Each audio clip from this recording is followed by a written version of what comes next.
Bonjour et bienvenue sur ma chaîne L'éveil selon Nayaé. Je suis Nathalie Bernard, alias Nayaé. Je suis énergéticienne et coach en éveil de conscience. Et je vous propose de nous retrouver chaque semaine pour vous parler d'un sujet qui m'inspire et qui me paraît important de partager avec le plus grand nombre d'entre vous sur un thème bien sûr que j'affectionne particulièrement qui est l'éveil de soi. Alors cette chaîne, je l'ai créée pour vous.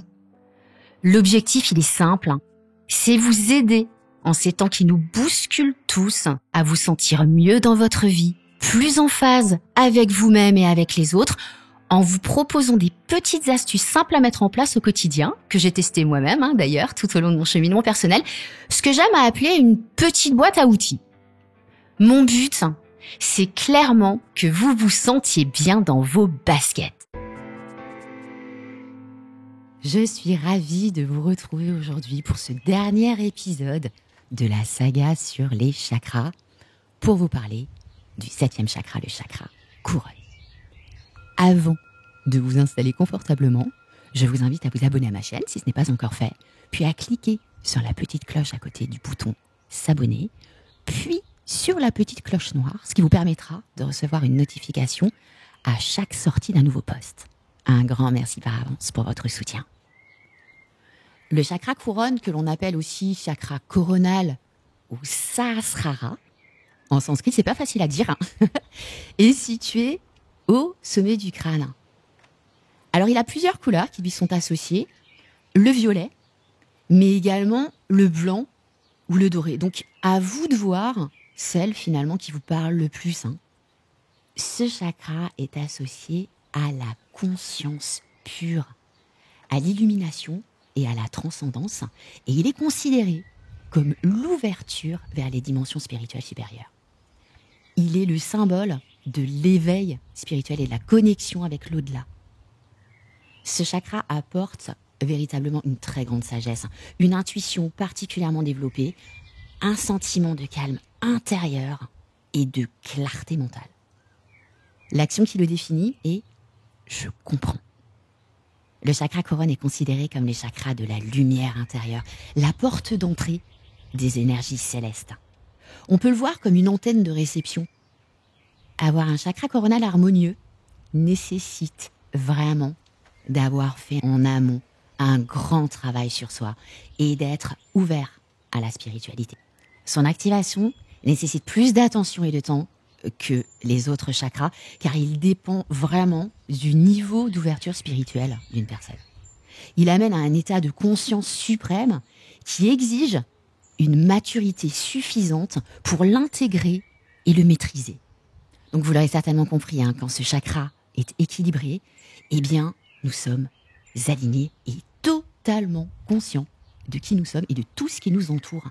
Nous sommes connectés avec l'énergie cosmique, quelque chose de plus grand que nous, et transcendons véritablement les limites de l'ego.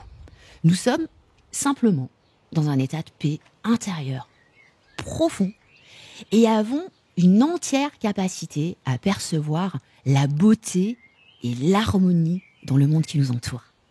Quand au contraire, ce chakra est bloqué, le mental part dans une direction, le cœur dans une autre, et le corps dans une troisième. En bref, ces trois parties de nous sont déconnectées les unes des autres, donc de fait, pas alignées, ce qui nous empêche de voir l'interconnexion de la vie et de ne pas nous sentir en phase avec nous-mêmes et avec notre environnement.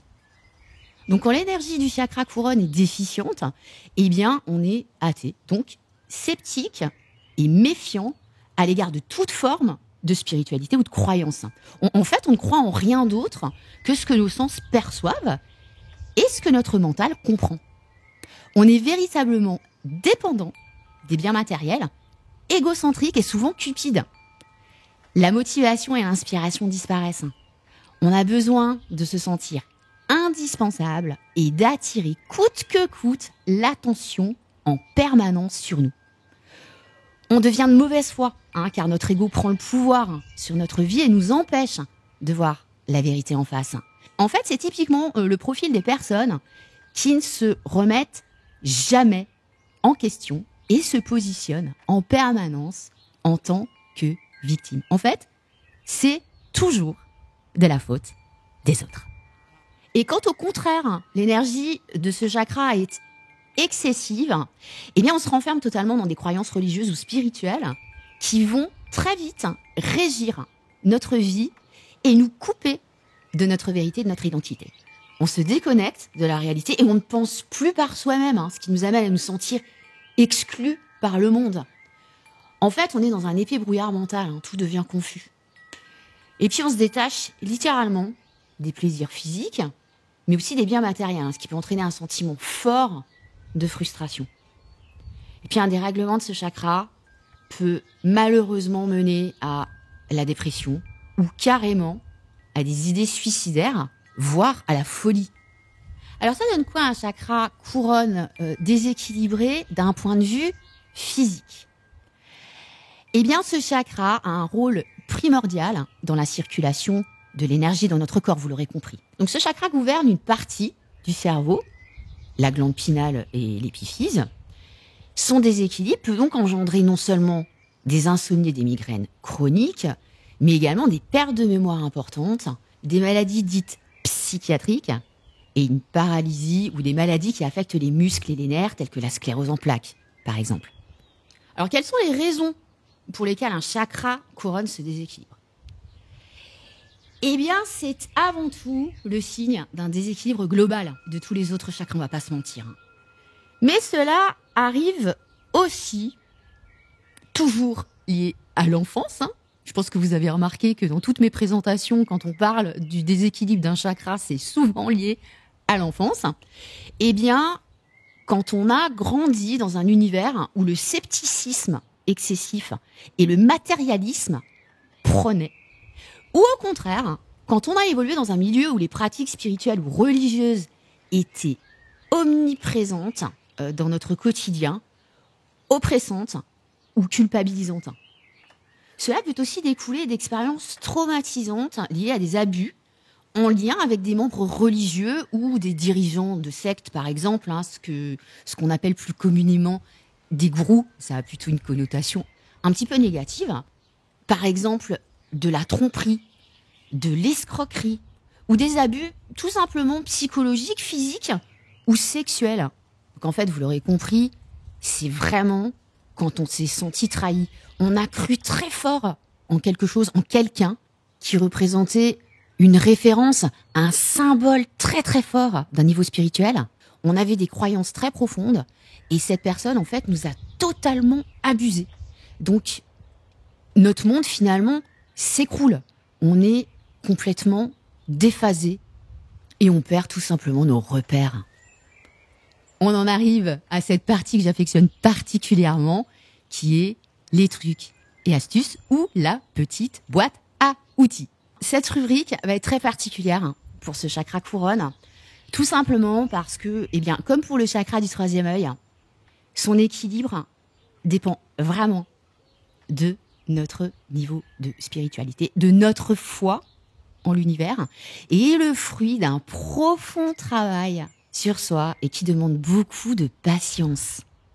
En effet, réussir à harmoniser ce chakra peut prendre beaucoup de temps, plusieurs années, parfois même toute une vie, et même pour un certain nombre, il ne s'ouvrira jamais. Pourquoi ? Tout simplement parce que cela nécessite une connexion profonde avec soi et avec l'univers, et une capacité à s'ouvrir au plus grand que soi. Or, tout le monde, n'a pas cette croyance et donc n'a pas cette capacité. Nous vivons dans un monde où beaucoup d'humains croient uniquement en ce qu'ils sont en capacité de percevoir avec leurs 5 sens. Ils pensent en permanence et ne sont absolument pas en capacité de se connecter à leur cœur plutôt qu'à leur mental. Et être connecté à son cœur, s'en servir de boussole, c'est une condition indispensable pour l'ouverture de ce chakra. Cela passe avant tout par l'introspection et la relaxation. On reviendra là-dessus tout à l'heure. Juste une petite mise en garde par expérience. C'est que souvent, quand on commence à être dans des sphères spirituelles, eh bien, on aime bien rester là-haut. Alors attention, hein. On n'a pas tous pour vocation de devenir des moines bouddhistes. Et même les moines bouddhistes, qui sont des références en termes de spiritualité, gardent les pieds sur terre. Pourquoi je vous dis ça ? Tout simplement pour que vous compreniez que être connecté aux énergies célestes et être ouvert à plus grand que soi est tout aussi important que d'être connecté aux énergies terrestres, donc de garder les pieds sur terre et d'être ancré. C'est vraiment la condition pour se sentir entier, bien avec soi et avec les autres. Et pour atteindre ce résultat, il est essentiel que tous les chakras soient ouverts et alignés. Donc je vous invite, si ce n'est pas encore fait, à écouter les présentations que j'ai faites sur chacun des chakras ces dernières semaines et qui vous permettront non seulement de les comprendre, mais également d'avoir une petite boîte à outils, des trucs et astuces qui vont vous permettre de comprendre comment vous pouvez les rééquilibrer simplement et sans y passer trop de temps dans votre journée. Très important quand même pour le rééquilibrage de ce chakra couronne, c'est de vraiment pratiquer quotidiennement et de manière profonde la méditation, la relaxation, du yoga, du tai chi, du qigong, par exemple. Et puis, de faire finalement un petit mix de tout ce que je vous ai donné en trucs et astuces dans mes précédents podcasts pour être véritablement en harmonie avec votre environnement et avec vous-même, en profitant de la nature, en profitant de la vie, en la respectant, en vous respectant et en respectant les autres. Et puis comme pour tous les chakras, eh bien, n'hésitez pas à mettre ces couleurs à l'honneur dans votre vie, donc du blanc, du violet ou du doré, pour rappel. Choisissez celles qui vous parlent le plus finalement. Vous pouvez également porter des pierres ou en mettre dans votre intérieur, telles que la sélénite, la charoïte, la labradorite, l'améthyste, les cristaux de quartz, par exemple. Et côté alimentation, eh bien, consommez des aliments légers, comme les fruits tropicaux, donc litchi, noix de coco, mangue, ananas, etc. Des champignons, de l'ail, du gingembre. Mais ce qui est important de comprendre, c'est que avant tout, ce chakra requiert une alimentation spirituelle. Donc, n'hésitez pas aussi à faire du jeûne, 1 ou 2 fois dans l'année, une immersion dans la nature, ça c'est vraiment très très important. Et misez également sur l'hydratation. On arrive maintenant aux affirmations chouettes, donc les affirmations positives, que vous connaissez forcément si vous me suivez depuis quelques semaines. Donc ces affirmations sont un super moyen, pour rappel, d'envoyer de beaux messages à votre subconscient et vous permet donc de réaligner vos énergies. C'est important d'être régulier dans cette pratique. Donc, je vous invite à l'intégrer peut-être dans un rituel, donc chaque matin au réveil, avant de vous lever, pour bien commencer votre journée, soit au coucher, juste avant de vous endormir, pour bien la terminer.